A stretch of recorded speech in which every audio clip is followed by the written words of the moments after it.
I'm going to, in a moment, invite Harry Kalymnios to the stage. He's going to talk to us about why diets don't work. All right, well, about an hour before I go on, I'm really looking forward to my first outing on the YESx Group stage, hopefully the first of many, and hopefully people are going to enjoy what I talk about, leave with more knowledge than what they came in, and hopefully take some action. And just want to say, really looking forward to it, so speak to me in an hour or two, and I'll let you know how I get on. Harry is a city worker turned weight loss facilitator whose passion is to help people lead vibrant and healthy lives by training the mind so that their bodies may follow. He's got over 25 years experience in health and fitness, so without much ado, please give a very warm welcome to Harry Kalymnios.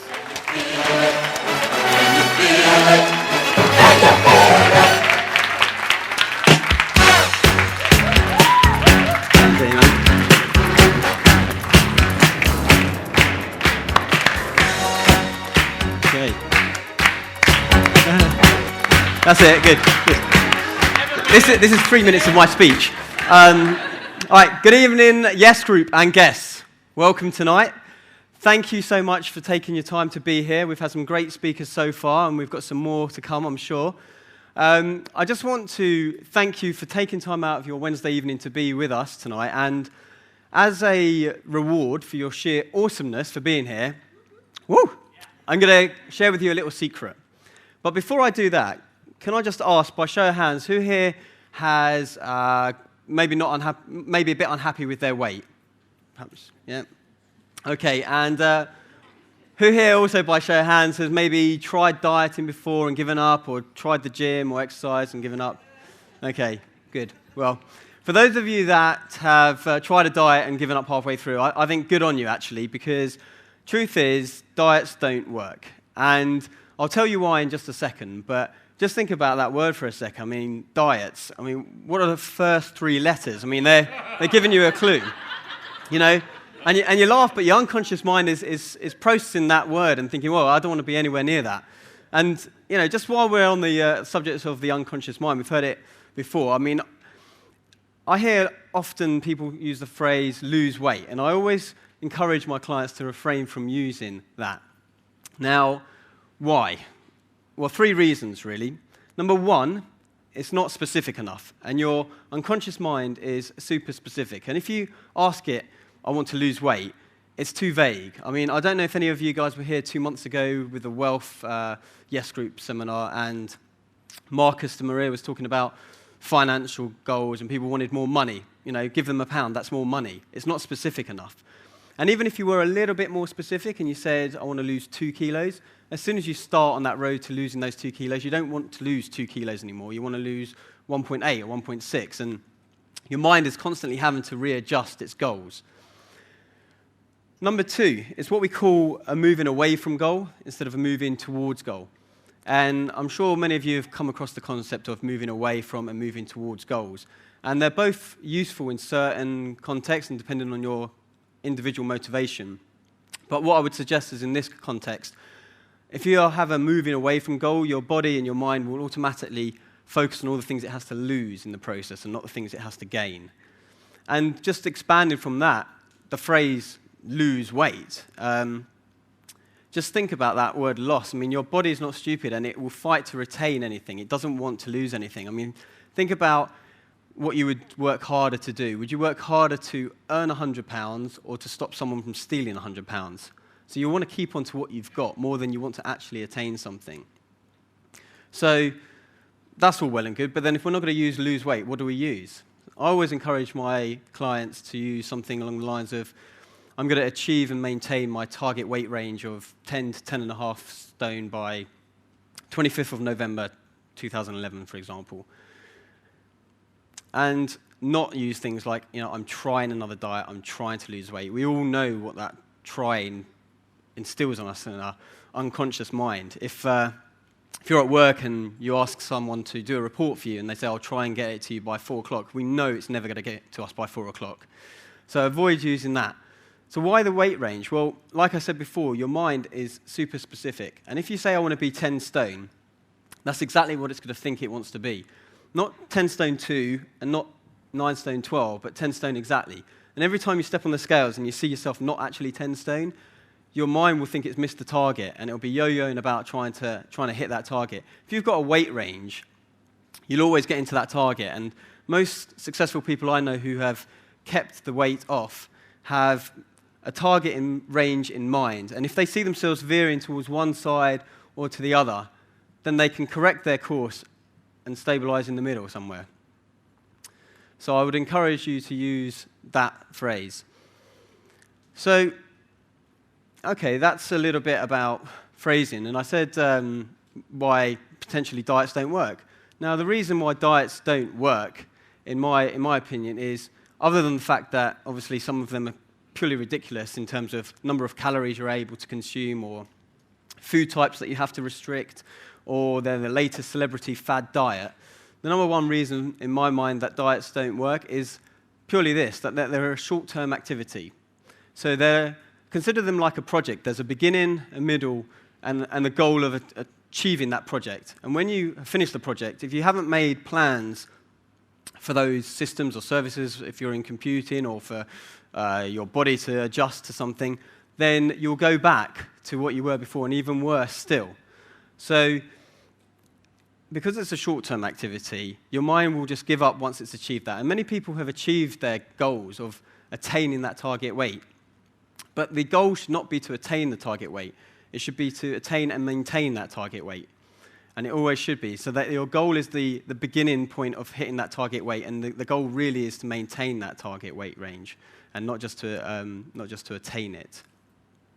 So anyway, I've digressed a little bit, because I did say at the beginning that I'd give you a secret, and I've already done about 6-7 minutes, and I haven't even got to that yet. But hopefully, by what I've been talking about, you probably would have guessed it anyway. But the single most powerful tool in your arsenal for weight maintenance, health, and fitness is, anyone got it? Your mind.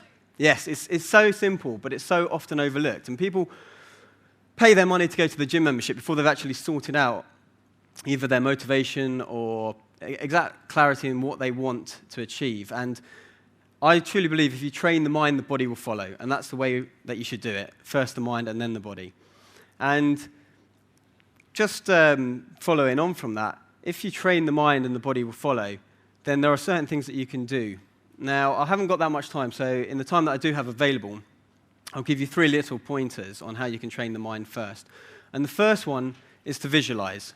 So visualization is key, and it's been known for donkey's years for professional athletes. But visualize yourself how you want to be and not how you currently are. So when you're looking in the mirror, you're not looking at yourself as you currently are, but as you want to be, either walking down the beach with that six-pack, or fitting into that dress, that ball, whatever the validation is for you. So whenever you know that you've achieved that target weight range, be it on the scales in the gym or being complimented. So picture yourself in that setting. And what that will do is that will start to get you to think like a person who has that target weight range and not someone who is overweight. So that means the choices that you start to make will be those of someone in their ideal weight range. And leading on from that, when you're confronted, number 2, when you're confronted with a choice to make, either what to eat or what to drink or what to do, just ask yourself consciously this simple question. Is this something that someone in my ideal weight range would do or eat or drink? And if the answer is no, then just don't do it. Simple as that. And pretty soon, after 30 days of consciously asking yourself this question, you'll find that it's actually an unconscious habit that you get into. And you'll start to make those right choices. And lastly, the third point, make sure you constantly think about the thing that you want. So if you do want that six-pack, for example, put your focus on it. So when you realize, oh, that's what I want, don't just think about it. Just maybe tense your stomach under your shirt. No one can tell you that you're doing it. Or if you're in the lift, clench your butt cheeks, whatever it might be, to kind of put the focus on that area. And you'll be amazed at how many times a day you can actually do that. It works, trust me. And I'm doing it now. See, and no one can tell. So that's the butt cheeks and not just the chest. But so that's wasted 30 seconds of my time. But lastly, actually, number 4, because you've been such an awesome crowd, I'm going to give you a bonus tip as well. So The fourth way is actually to see exercise everywhere you go. Now, I know, strictly speaking, that's not actually thinking yourself slim, but the truth of the matter is, if you want to make something of your body, you're going to have to move your body. There's no two ways around that. But you don't have to necessarily go to the gym all the time. There are so many opportunities around us in London or on your daily commute where you can actually do exercise. I remember probably about 8 years ago now, I had a serious accident and I damaged my shoulder, and I needed to do a lot of physio on it, up to 3 hours a day at one point. And there's no way you can fit that in with a normal working life.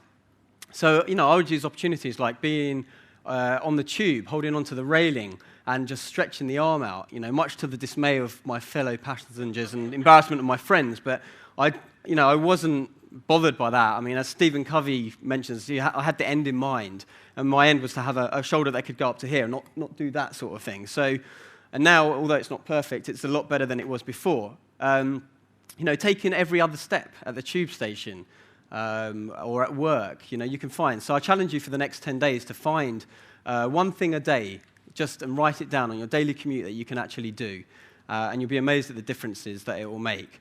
So I guess the parting question is really, do you want to stand on the right-hand side of the escalator of life, being carried along by life, watching people pass you by on the left, or do you want to sprint up the left-hand side and grab life for all it's worth? The choice is yours. For all we know, we've only got one life, one shot at this. It's not a rehearsal. So just make sure that you're not inhibited by just your weight and your health and fitness, and attack life for all it's worth. Thank you. Thank you.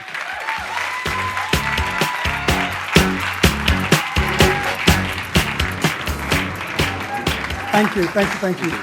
I have some news for you. Oh, yes. You can stop clenching your butt cheek. The toilet's just out there. I'm relaxed now. I'm relaxed. The speech is over. It's fine. You can stop. You said something about slimming down and fitting into a dress. Not for me. I did visualize that once, yes. Worked. Let's keep it clean. Come on. Thank you, Harry. Has anyone got any questions for Harry? Any questions? Going to the lady over there. Please state your name. The microphone's coming. Thank you. Hello, I'm Catherine. Hi. What would you say to someone that is clinically obese and finds it difficult even to walk? Okay, I think there's exercise that you can do regardless of whether you can walk or not.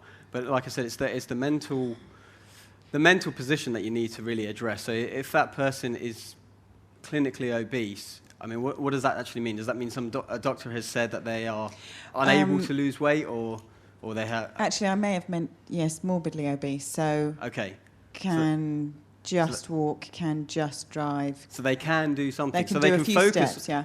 So focus on what they can do. Like I say, if you've got a journey to make, you don't do it in one leap and bound. If you want to eat an elephant, you do it a bite at a time. So if they can make 3 steps, then make 3 steps, then make 4 steps. But the point is is changing your identity and seeing yourself not as being someone either who's a victim or someone who is clinically obese or morbidly obese and will always be that way. So it's changing that mindset to really believe that you're something other than what you currently see. Beautiful, thank you. Okay, thank you. Thank you. Talking about elephants, you just came back from India. I did, but I didn't have You didn't any eat there. one, okay, no worries. Okay, just had to push just one over there. Sorry, just want to quickly say, Wait for the microphone. I can talk loud enough. State your name, please. I'm Chris, Hi and there, Chris. what if your mind is never going to be there? You know what I mean? You are accepted. You accept yourself in life that you're going to be fat, but it's not good for you. Well, what are you going to do? Okay, well, is it something that you actually want to change or have to change? Because you could say, someday I'll do this, or I should do this, or I should do that, and then pretty soon you've should all over yourself, basically. So you've got to make that a must, So if you don't have that as a must, and you think you can't change, as Henry Ford said it, if you think you can or you think you can't, then you're right. So there's probably nothing I can do for you until you decide that you want to change and you can change. Great. Okay? Thank you. Is that a great answer? Thank you, Harry.